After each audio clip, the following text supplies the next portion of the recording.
Oh, my God. Hi, everybody. My name's Franny. I'm an alcoholic. And now that we've gotten that out of the way, let's see if I can still find my feet. They tell us we're supposed to share in a general way what it used to be like, what happened, and what it's like now, and we're supposed to share our experience, strength, and hope. And I don't know about any of you, but I've noticed that the longer most of the men are sober, the better their stories get. And I've also noticed that the longer some of the women are sober, the more boring their stories get. And, using this keen intellect and doing a little analysis, I realized that, hey, we're alcoholics and we clean up fast, right? And so you get these alcoholic broads that come in and clean up their act, and they start looking like ladies and talking like ladies and acting like ladies. And for God's sake, ladies do not discuss the things that they used to do. So we wind up with occasionally newcomer women looking for somebody to identify with. Well, here I am.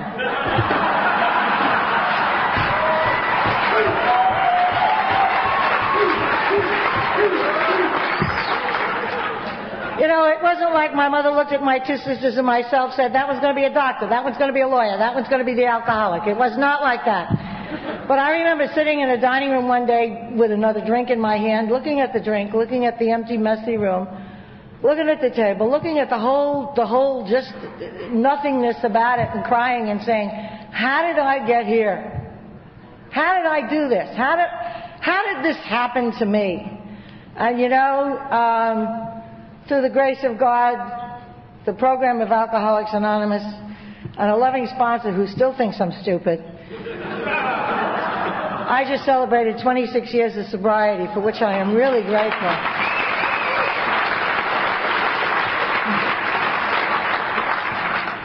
And how I got there was through a whole series of individual decisions, none of which seemed to be connected to the previous one or the following one, but which kept me inevitably on the path that finally took me under the bridge, in the sewer, wherever. And I'm going to tell you a little bit about it. And Lori was funny. She said, Franny, please take 45 minutes, talk.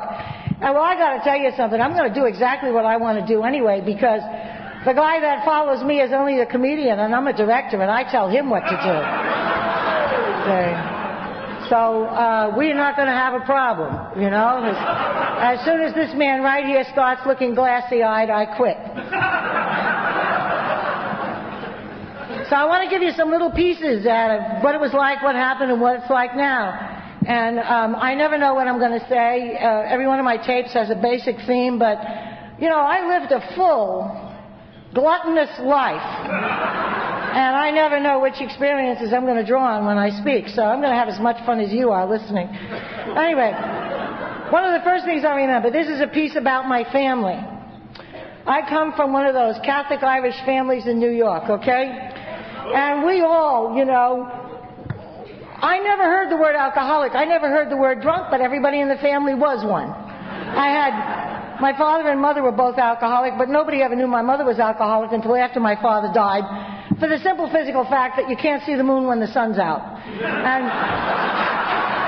And my father was the kind of man that would make anybody you put next to him look sober, so we couldn't bust my mother till Daddy was out of the picture. And boy, she was a bad one, but we never knew it.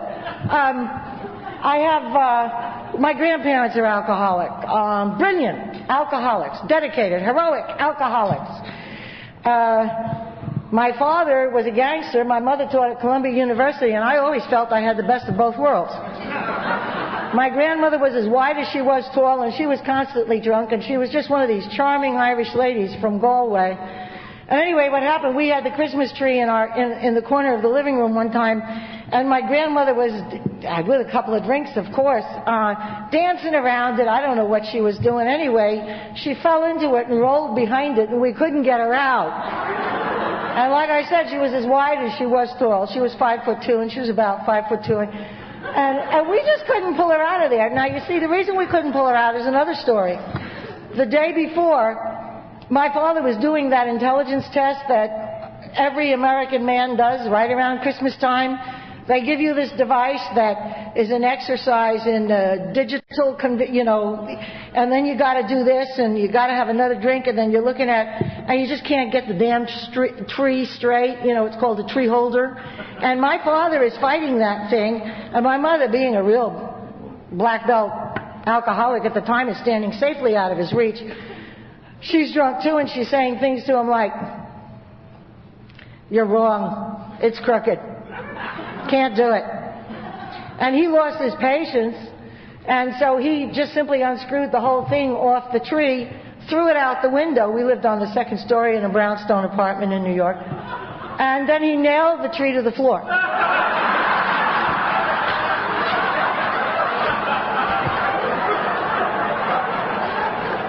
Which brings us back to the current story of my grandmother.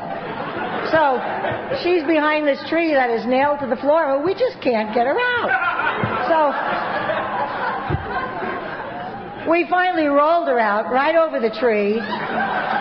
So the tree lost half of the ornaments being smashed on the floor under this lovely corpulent Irish lady, with which as soon as she passed over it snapped back, struck the wall behind it, and destroyed the other half of the ornaments, right?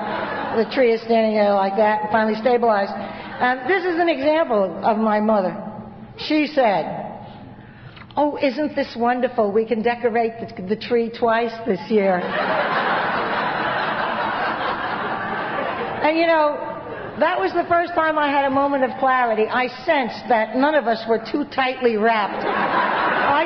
I sensed that there was something extremely artificial about this tree that was crucified to the floor and this grandmother that came out from behind it like the resurrection. I mean, it was a whole mystical religious experience as far as I was concerned. And but I started developing a cynical bent right about that time, because I started thinking to myself, it's wrong. I don't know what's wrong. Because we were the family that lived with the elephant in the living room. We never discussed it. We had an alligator that used to run under the rug. That's true, but I can tell you right now, alligators bark used to scare the hell out of the boyfriends. My mother used to turn it loose from under the tub in the bathroom whenever I had a boyfriend there she didn't like. And that's just the way my family was. Sort of fun.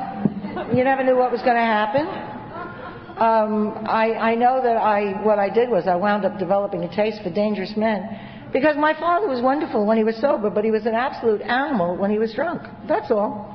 And when she sent us off to Catholic schools, she sent us off to boarding schools to get us away from Daddy, sent us off to camp in the summer, and when I came home, I had my buddies on the New York streets that ran through the alleys and the byways and knew all the roof routes and everything else. Peter knows exactly what I'm talking about. We were talking about the old neighborhoods last night. And I really did, like I had the best of the both worlds, and I sort of liked Daddy's world better. His friends all wore fedoras, and they had smoked cigars, and they had Italian accents or very strong Irish accents from the IRA. And their wives were all natural redheads. It was an amazing thing. And the wives all wore diamonds. My mother's friends, on the other hand, from Columbia University, all looked like they needed a good meal, but they used big words and they impressed Daddy's friends tremendously. And they all wore pearls and black stockings. So, I grew up an academic criminal. That's what happened to me. And anyway, that's a piece of the kid. That's the piece of the kid. Okay. I drank 4 times before I got married. The 3rd time I drank, I got pregnant, and the 4th time I drank, I got married. So I should have known I had a problem with booze. That's the way that's the way it is. And I didn't think anything of it. If somebody said to me, you really get weird when you drink, you really ought to quit, I would have said, hey, get out of my face. Anything worth doing is worth doing poorly in the beginning. And I knew it was very important for me to be able to drink and not wind up doing what my father did. That was my definition of drinking successfully. And I spent most of my life and nearly killed myself trying to prove that I wasn't going to turn into the mean-spirited, small-minded animal that my father was when he drank, and I never succeeded. That guy that got me pregnant, we got married and we came out here, and here's another slice, the young mother. I had a kid, I had another kid, we bought a car, I had another kid, we bought a house. I said I was Catholic, right? We had another kid, I don't know. I'm 25 years old, I got a mortgage on a house, a car that he drove to work every day, and 4 kids running around. Biologically, I was a good mother. I don't know about what kind of parent I was. My kids, fortunately, were good-natured, and the thing that seemed to hold us together, and believe me, it could not have been any more than that, and the grace of God, was the fact that we liked each other. Surprisingly enough, I later realized that every one of my kids are alcoholics. And I'm sure that there was a bond there. There is a bond between us, and whether you're drinking or not, and it seems to be that age is irrelevant too. My daughter goes to ACA because she doesn't like to admit she's like me. And all 3 of my sons are sober members of Alcoholics Anonymous, and I do have to admit, and thank God every morning, because the world is a better place because those little bastards are sober.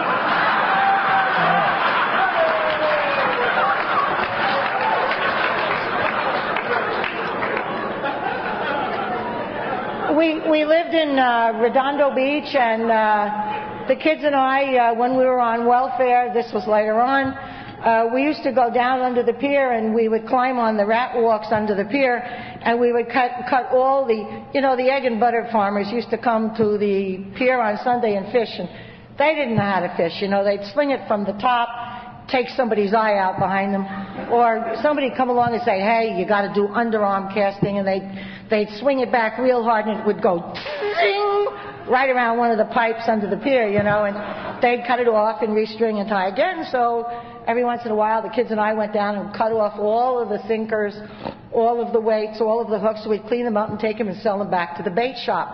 And that's how we got money. We told the man in the grocery store that we had rabbits. So that's how we got vegetables. We went around the beach and we picked up bottles and cans and stuff like that and turned them in. And we were able to provide. When we didn't have any money, we would play Desert Island. It was okay. We were survivors, and that was our game. I kept trying to make that kind of a life fun, but the truth of the matter is it got real desperate. I went down the beach. Here's how it happened. I went down the beach one day when we were living in Redondo, and I'm just sick. I'm just sick of everything that's going on. I went to my girlfriend Shirley one time, and I said, Shirley, is this all there is? And I'm pointing to these kids. And she's 3.7 kids too, it's the way it goes. And I said, Shirley, is this all there is? And she says, yeah, what else do you want? And I knew there was something wrong. I knew that everybody else in the world not only knew what to do, but they knew how to do it, and they did it perfectly the first time.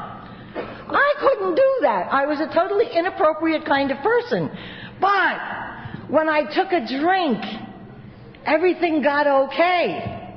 The magic of alcohol is that I could put something in me and make you better. See, we talk about the magic of alcohol, and that's what it was. It's about on the same level as me drinking the turpentine and then refinishing this podium, it goes like that. The magic of alcohol. The Japanese have a saying, the man takes a drink, the drink takes a drink, the drink takes the man. And that's true. And what happened was, what I started with was my medicine. And a couple of years later, it didn't take very long, what I was doing was, instead of it being a medicine, it was the disease. And I couldn't figure out what was going on. My husband got real tired of it. Anyway, what I was going to say was, I went down the beach one day. This is how a lot of this started. And I'm walking along the beach wondering what I'm going to do. And I say, okay, I know what. And I went up and I talked to the priest. And I said, not that I was cynical or anything, and not that I was brutal or anything, and not that I was hostile or anything. And I said to the priest, Father, if the only thing you want from us is to breed thousands of Catholic kids so you can educate them, why do you guys bother educating girls?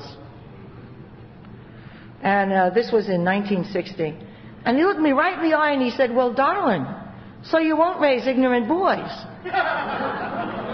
And if there are any women my age in this meeting, they know what I'm talking about. That's what we were told. A good Catholic mother is a Madonna. She dies for her children. I didn't want to be a Madonna, but I would have wanted to live. And I thanked him for his input, and I walked away from him And I walked away from the Catholic Church. Now, for most people, the Catholic Church is part of the institutional glue that holds a society together. Now, you know, we have a lot of people on this program that think it's really funny to get up and talk about being a recovering Catholic. And I got to tell you something. My sponsor says to me, that's a cop-out. You know, if you have a resentment there, you can't nurture it. You can't walk around making a joke out of that. You got to make amends. Ugh. So, yeah, I did make amends, but I also have to tell you I got even. When I was living in Hawaii, I sponsored 2 nuns.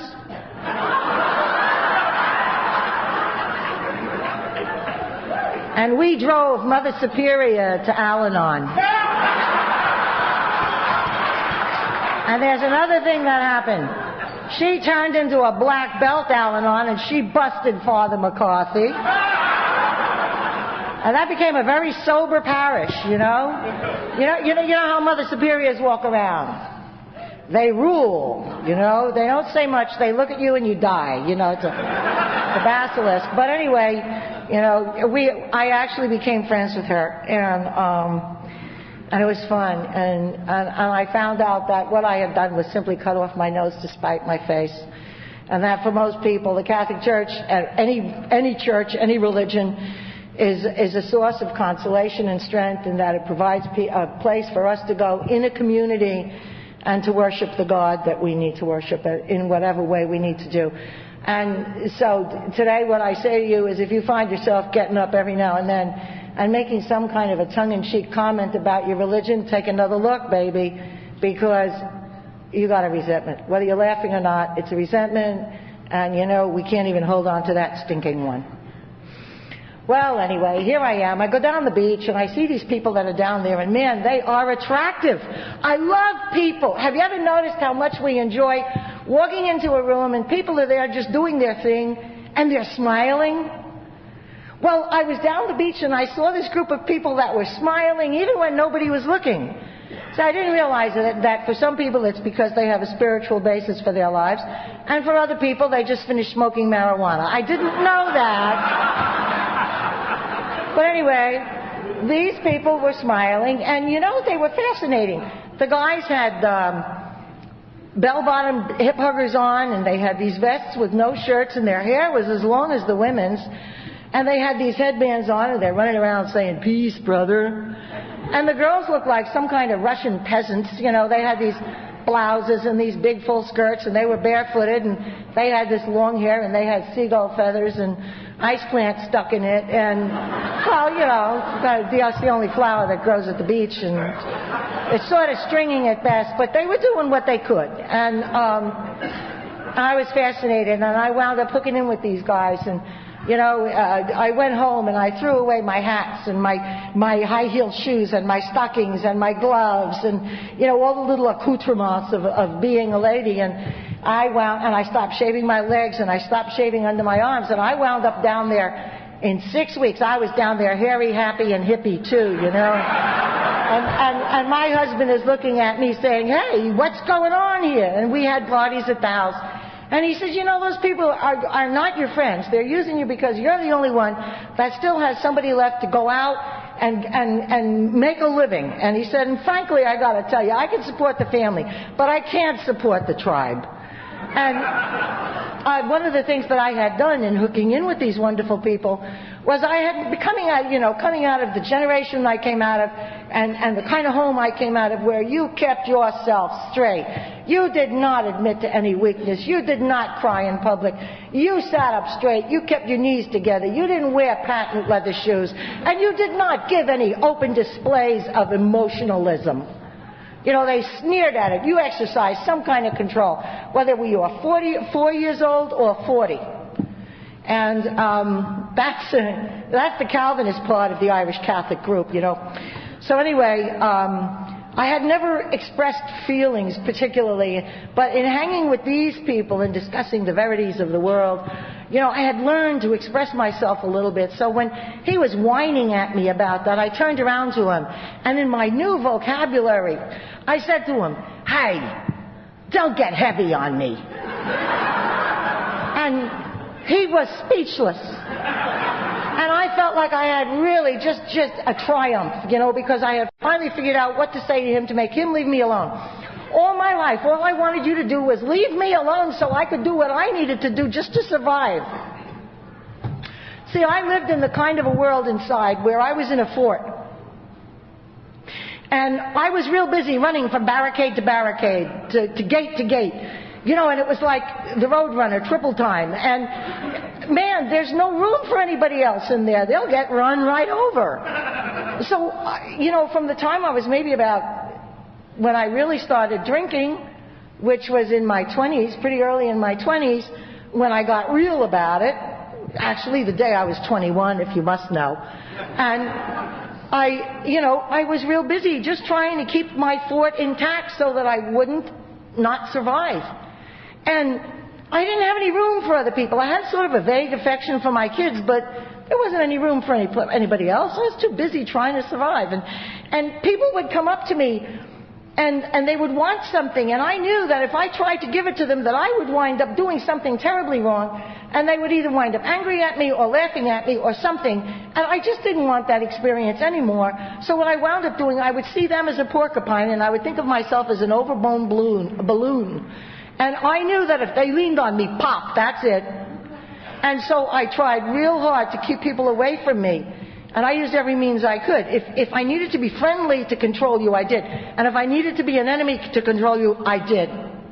Whatever it took to keep you from getting to me so that I could just keep drinking and feel okay. Because when I didn't drink, even the end of my hair hurt. I was not enamored with reality. I didn't like reality at all. Anyway, this husband was an LA fireman, and he was trying to do the best he could. He was a little kid trying to be a big kid, too. The only thing that man wanted, he wanted to have a white picket fence, a house with a mortgage, a couple of kids running around, a dog, a couple of cats, some roses on the side of the house, and a wife that he could bring his paycheck home to, and she'd take care of the bills. And see, that's where his program fell apart.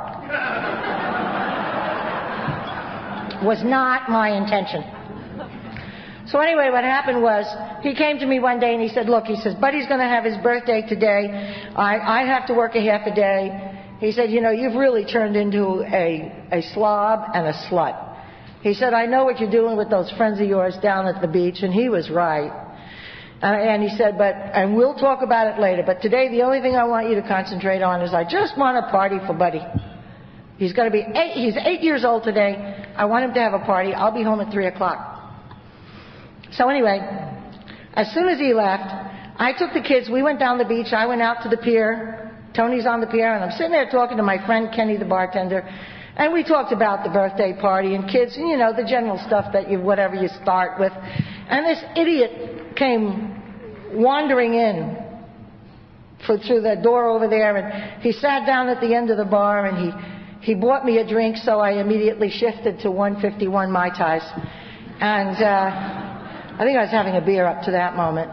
And every time he bought me a drink, he moved a seat closer. It was a long bar. And by the time he bought me the last one, he was sitting right next to me. And I'm thinking, okay, And he was so drunk, he forgot his intentions. And he went wobbling out of there. And ladies, I gotta tell you, that's a drinking woman's dream. And I was sitting there feeling rather good about myself when the brain sort of like shook, started a little bit. And all of a sudden, my husband is there looking so mad. He was enraged. And I looked at the clock, and it was 3:30. And the kids are still down on the beach, running around, doing whatever they do. And I'm so drunk I can't find my feet. And my husband grabbed me by the back of the neck, dragged me off the bar stool, and dragged me down the pier past all my fine friends that were out there fishing and spitting, right down to the end of the pier. And there's the kids watching to see what's going to happen now. And what happened was, I had a moment of clarity. I'd had thousands of moments of clarity, but somehow or other this one meant something. And I just felt like those kids shouldn't see that. So I pulled some money out of my pocket. I gave it to my daughter, who was a year older than the birthday kid. And I said, Annie, listen, you guys buy ice cream, and by the time you're finished with your ice cream, walk on home, because we're only 2 blocks from the beach. And we'll stop and we'll buy the cake, and we'll have, it's a party. Because I just don't want you kids watching your father abuse your mother this way. So, he's speechless with rage. And he just pours me into the car, and we go home. And the next thing I remember is the telephone is ringing, and I've got it to my ear, and my daughter is saying, Mommy, please come down here quick. We don't know what happened. But Buddy was sitting on the railing of the pier, and I guess he finished his ice cream. Maybe his hands were slippery. Maybe one of the boys got rough and pushed him. I don't know. But he went over backwards into the water, and we cannot find him. And I got to tell you a few things about that kind of a situation. The first thing is it is possible to be shocked into absolute operational, cold, effective sobriety. I have no guarantee how long it'll take, but I got to tell you something. My information is that a parent can pick up a truck if there's a kid underneath it. And I put my husband in that car, and I drove us back down to the pier, and I started running down the beach because I happen to be a hell of a swimmer. And I am going down that sand fast, and I am headed into this water, and the big, fat Samoan friend of mine from the beach grabs me, flips me around, and drives me down into the sand on my knees, and he's leaning on me, and he leans over and he says, Franny, don't you find him. And he held me there kneeling on the sand while we watched the water and the people casting back and forth under the pier until one of my friends came walking out carrying the body of my birthday kid. And the next thing I remember is we're up at the hospital, and I got to tell you something, there are no atheists in foxholes. You pray. You do not know to whom you are praying, but man, there is something that pulls it out of us when we're in a situation like that. And I said, God, please don't take this baby's life because I'm an incompetent human being. Don't punish him because I'm a lousy mother. I mean, if there's any equity in the world, take me. I'm inappropriate. Nobody wants me. My husband hates me. My kids don't need me. This baby really loved life. He really enjoyed it. He had the soul of the son. Please let him live. And get me out of here because I don't belong. And then you do something else. You bargain. And I went into the most private part of myself, and I found the biggest bargaining chip that I could find. And I brought it out, and I said, God, please let this baby live, and I will even quit drinking. And I want to tell you something about that. When I shared that with my sponsor, when I took my 5th step, she said to me, Franny, don't you ever come to me whining about whether you're an alcoholic or not. And I said, okay, I don't have any intention to do that, but why do you say that? And she says, because, honey, anybody who bargains with a bottle of scotch for the life of a child has got to be an alcoholic. See, there is nobody else in the world that will equate something so important with a bottle of booze.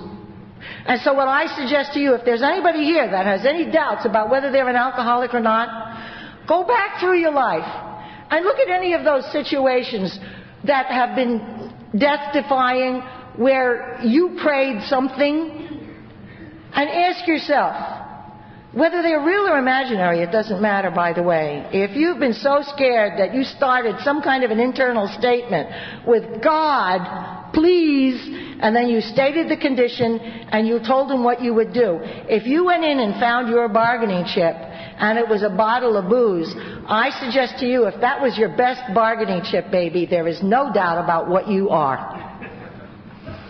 And what happened was there was no doubt about what I was. My husband broke down completely when the doctor came out and said, I'm sorry, he's gone. We went home, he did the thing human beings do, he grieved, he cried, and then I never cried. Because the kind of world that I had succeeded in finding, you simply did not, see, I wasn't running with my hippie buddies anymore, I wasn't running with the people that provided them with the drugs. I was running with the people who provided the guys with the drugs, with the guns. And I had found out at that time in my life, I love dangerous men.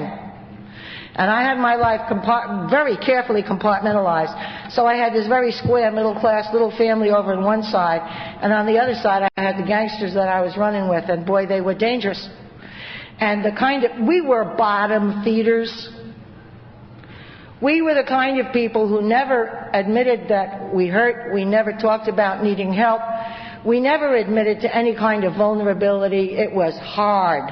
It was tough. And you didn't tell anybody that you were wounded or hurt, because if you were, you would have got your throat cut and your money took. So having found the kind of people that I was most suitable to stay with, which were the bottom feeders, I wasn't going to cry. And I had learned not to cry. My husband came to me and he said, here's the deal, Franny.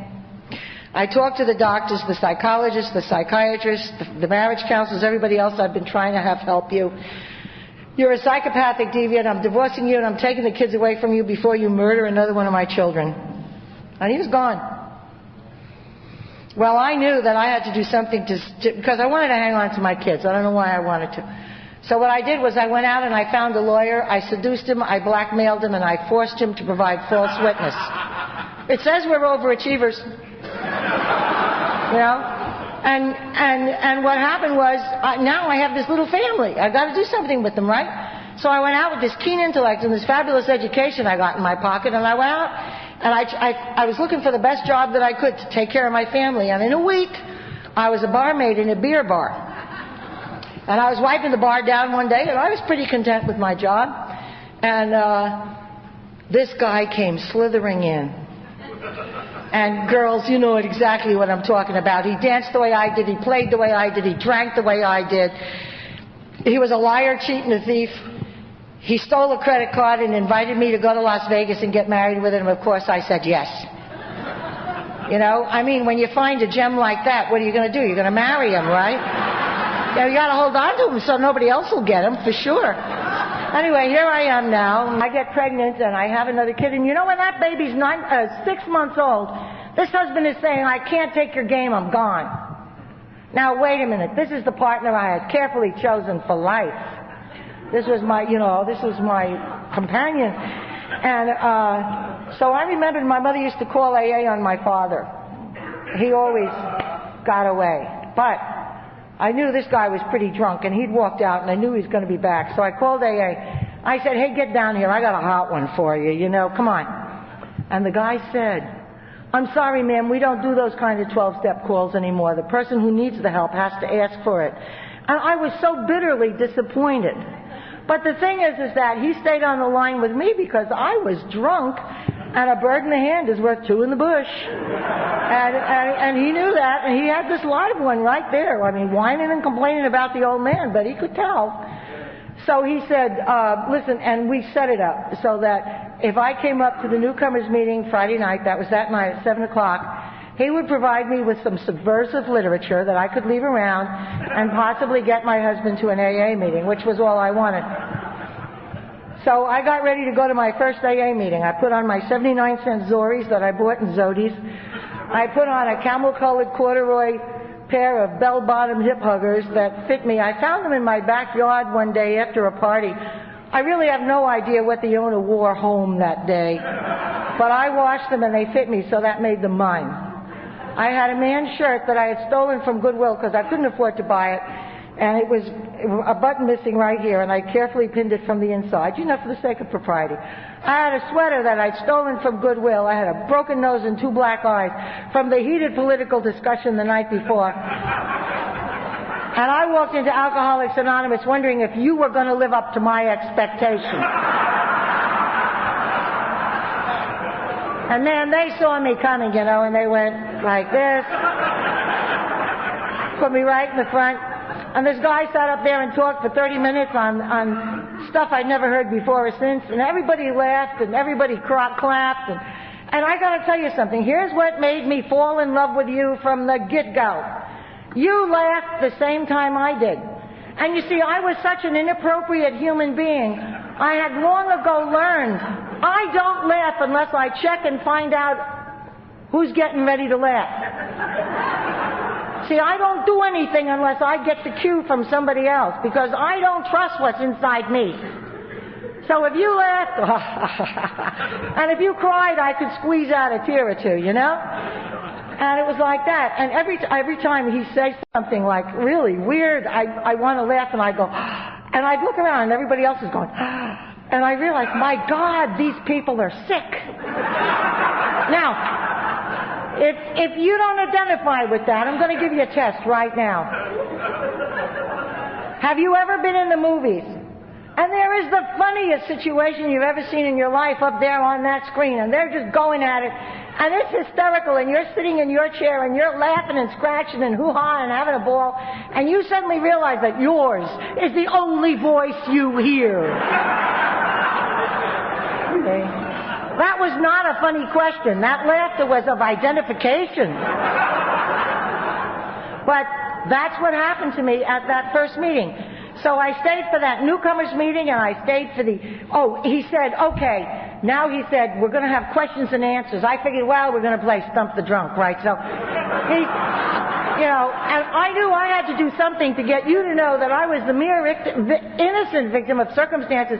And I got my hand right up, and I said, how do I get my old man to stop beating me? And he said, I haven't had anybody's old man beat me since I got sober.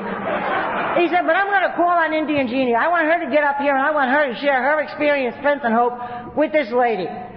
So Jeannie comes bellying up to the podium, and she says, my name's Jeannie, and I'm an alcoholic, and any son of a bitch that lays a hand on me now that I'm sober is going to get a knife right in the gut.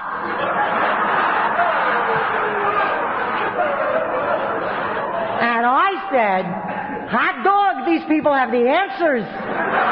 You had me, I was yours, right? And I stayed for that meeting, and I stayed for the 8:30 meeting, and I stayed for the midnight wrist slashers meeting, I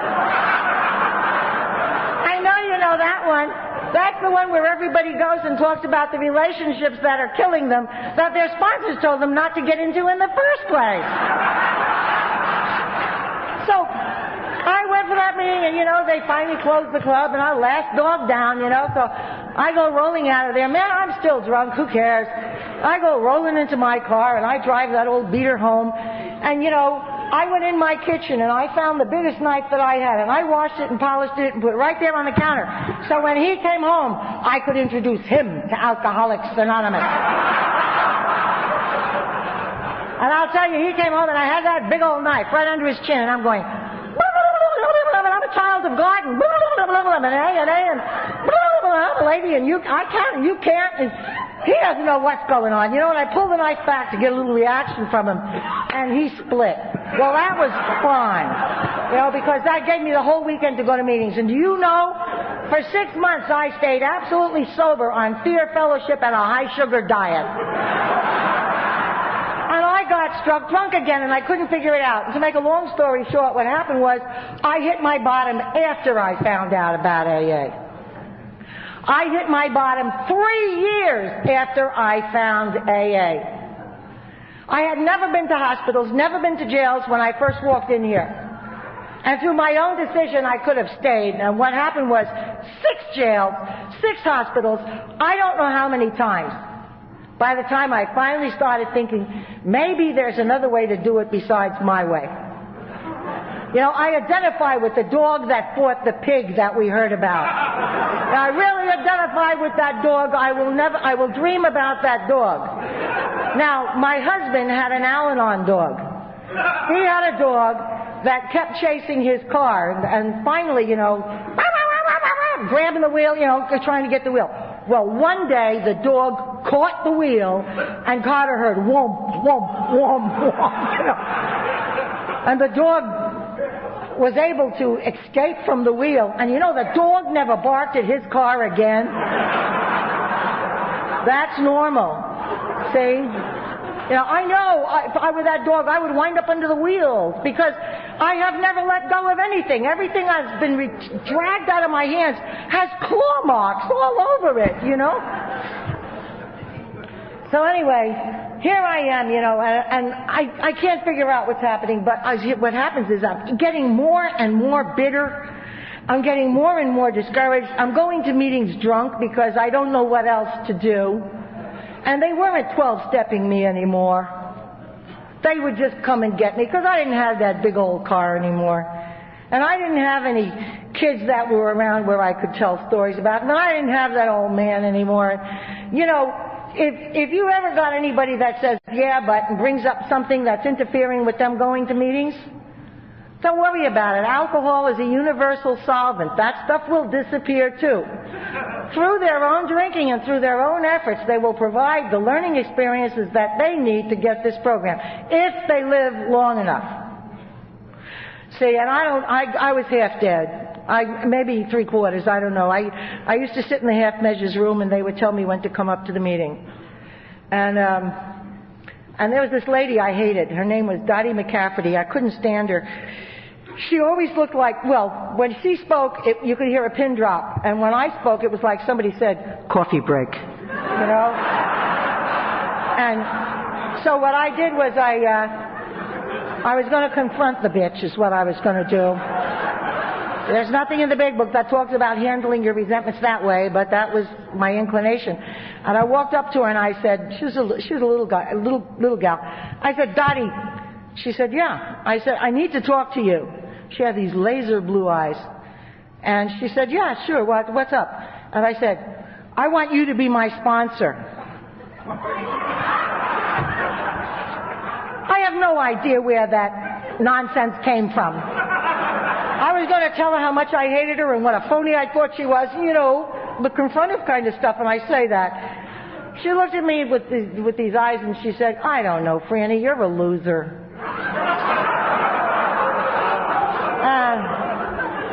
And I'm 5'9", and I'm standing there looking down at this shrimp. And I did the thing that saved my life. For the first time in 25 years, I looked at another human being, and I said, please. And she said, well, she put her hand out. One of her lieutenants gave her a directory, you know, and she marked it, and she said, these are the meetings I go to. I'll see you there. And she walked away. Holy God, I had a sponsor. I didn't know what to do with her. So I went to every meeting that she told me to go to, but I stayed as far away from her as possible. And because she scared me so badly. And then one day she called me up. And, you know, she said to me, have you stopped taking speed? And I said, what? Who knows that?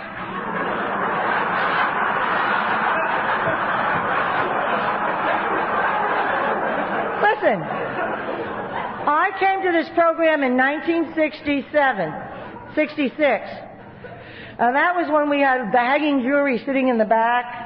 You know, those are the guys that sit there and their heads go like this when they like what you say, and they go like that when you don't like what they say. And they're all fat and bald, so the light shines off their heads, so, you know, you can see exactly what the response is. And, you know, we used to be able, the newcomers would cue themselves off those lights.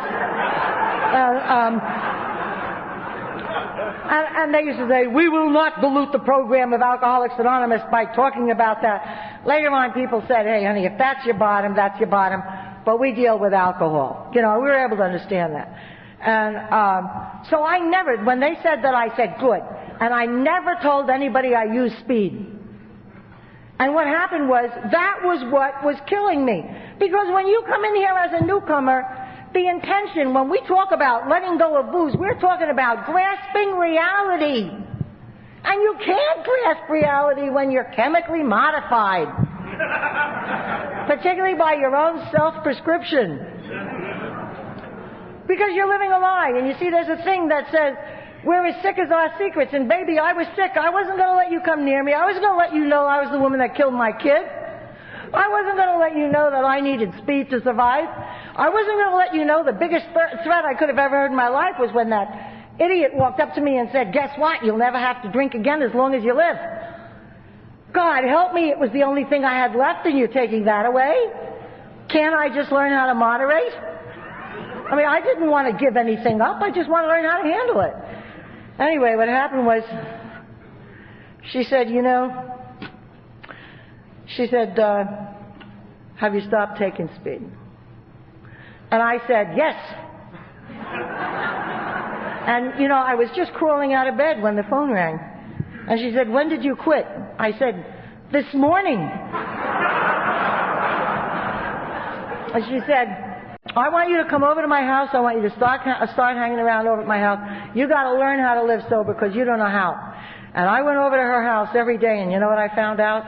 I had inadvertently joined up with a den of step Nazis, and they didn't want anything out of me except my sobriety. And I tried to be cute, and I carried every game that I ever had. Hey, get wise to this one. Just because they quit drinking doesn't mean they give up any of their games. That's why we have so many newcomers killing other newcomers, because they start heing and sheing it, and the sick ones are going to find their own level, which is another sick one, and they're going to go wandering off into the bushes together as happy as pigs until they find out that they didn't get anything. You know, I went to my sponsor one time and I said, Dottie, Ellie's got a boyfriend. Janet's got a boyfriend. Susie's got a boyfriend. Must I remain celibate for the rest of my life? And she looked me right in the eye and she said, maybe.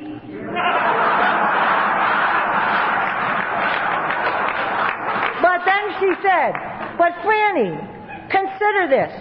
Any guy that's interested in your ass, as sick as you are, isn't worth your time.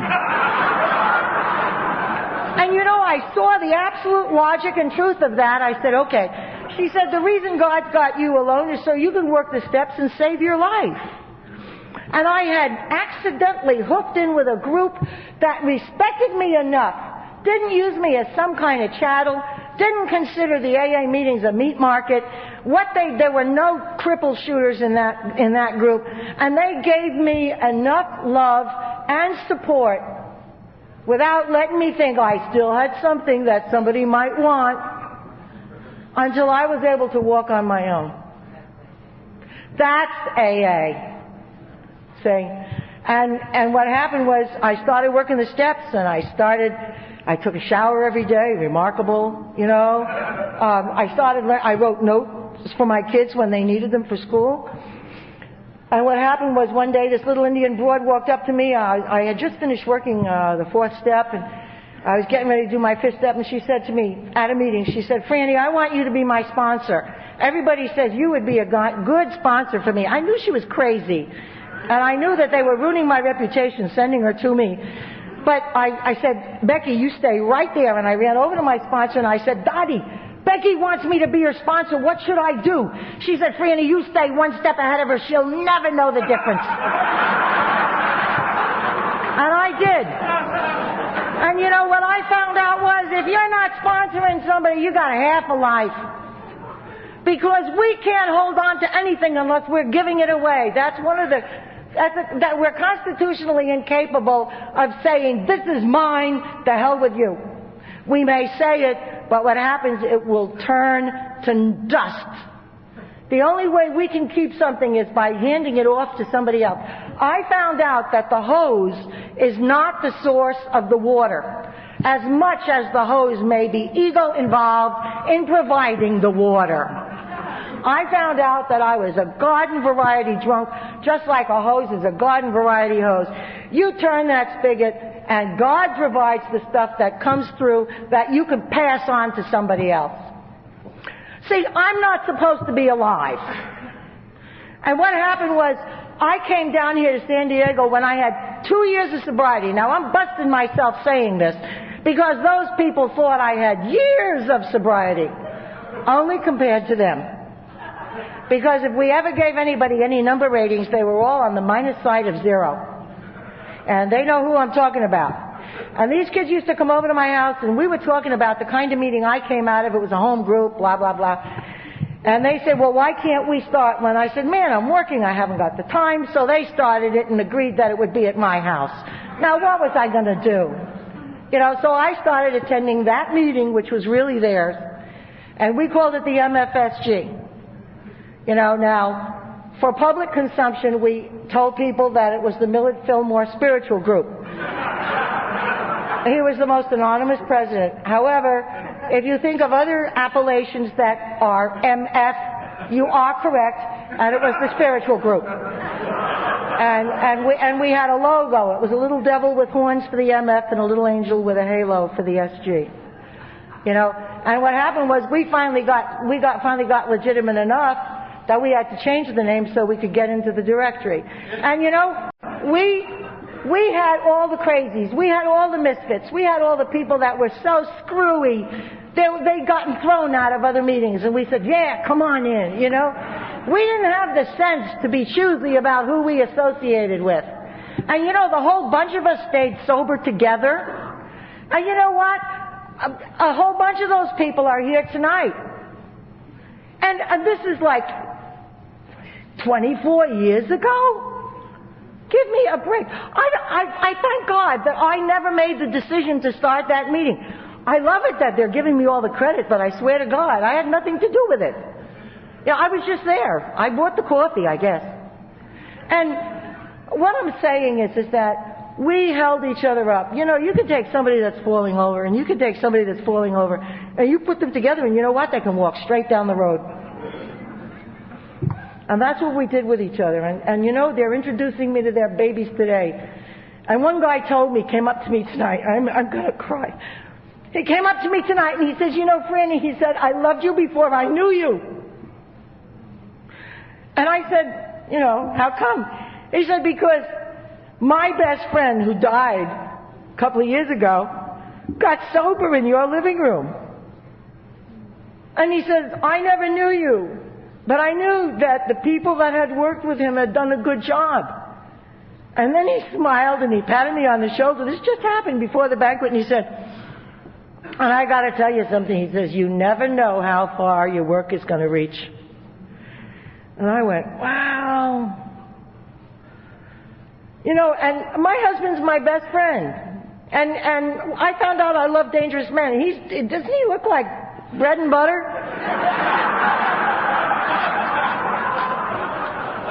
That's a mask. He's the most dangerous man I know. He also, you know, he's a sober member of Alcoholics Anonymous. And yesterday we put our arms around each other. We were standing up in our hotel room and we said, God, isn't this the good life? And he said, yeah. I said, we are so lucky. And you know, I thought about it, and I'm going to close with this. If I was still drinking, I wouldn't have a thing to whine about. But because I am sober and because I'm practicing these principles in as many of the affairs as I can keep my eyes on, I have all sorts of problems. You know, look at the paradox there. You know, I've got a job that drives me crazy. I couldn't have that job if I weren't sober. It's high technology, high autistic demands, you know. I'm sponsoring people, some of them who call me up at 3 and 4 o'clock in the morning. What a drag. I wouldn't have that if I were not drinking. I wouldn't be just finishing. I'm going to graduate from Cal State this May.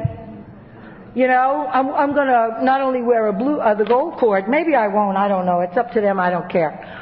But I am wearing a blue cord that only 4 other people in the graduating class are going to wear.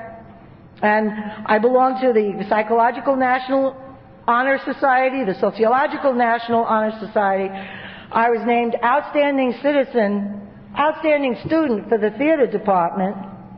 And I'm fighting the bureaucrats because on account of the fact that when remember I told you all the way back, when I got pregnant, I got a whole year of F's. I walked away from Hunter College not knowing that unofficial withdrawal turns into F's. And fuck you. That's what they said to me. So, you know, I'm honor this, honor that, and honor the other thing. And, you know, they're saying, you can close the